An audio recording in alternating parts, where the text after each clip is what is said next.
တင်းတော်မှာအမျိုးသမီးတွေလည်းဖျားသခင်ကအကြံကောင်းဉာဏ်ကောင်းကိုပေးတတ်တော်သူဖြစ်တော်လည်းကောင်းအတင်းတော်မှာဘယ်နေရာမှာအားနည်းတယ်လဲပေါ့နော်ဘယ်နေရာမှာလိုအပ်ချက်ရှိတယ်ဆိုအထောက်အမကောင်းနော်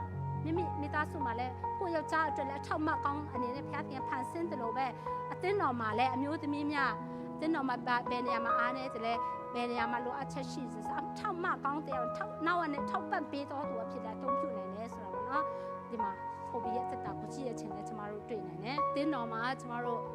တချို့ယောက်ျားလေးတွေကအမျိုးသားတွေကပါစတာပဲဖြစ်ဖြစ်ဒီကွန်စတီပဲဖြစ်ဖြစ်တချို့ပေါ့နော် member တွေပဲဖြစ်မသိနိုင်တဲ့အရာလေးတွေလည်းရှိကောင်းရှိနိုင်တယ်။နော်သူတို့လည်းအားလုံး perfect လို့ဆိုမရှိဘူး။ဒါပေမဲ့အမျိုးသမီးတွေကဒီအရာနဲ့အားနေဥမာအမျိုးသားထုက group sound ဆိုပါဆိုတော့တစ်ခါတော့ဆိုမှတစ်နှစ်မှာပုံမှန်ဆိုမှမဟုတ်ဘူး။အမျိုးသမီးတွေပတ်တိုင်းဆိုထွက်လို့ရတယ်။အဲ့ဒါအားသာချက်လည်းအဲ့လိုမျိုးလေးပေါ့နော်တင်းတော်နှွေးထုတ်မှုရှိဖို့အတွက်အဲ့လိုမျိုးဟာကွက်လေးတွေမှာအမျိုးသမီးတွေကဖိပေးနိုင်တယ်ဆိုတော့ဗောနော်အကြံကောင်းရန်ကောင်းပေးနိုင်တဲ့အစွမ်းစားရှိသလိုအထောက်အမကောင်းတဲ့အောင်နဲ့လည်းတင်းတော်မှာအသုံးပြုနိုင်တယ်ဆိုတဲ့အရာကိုပြောချင်တယ်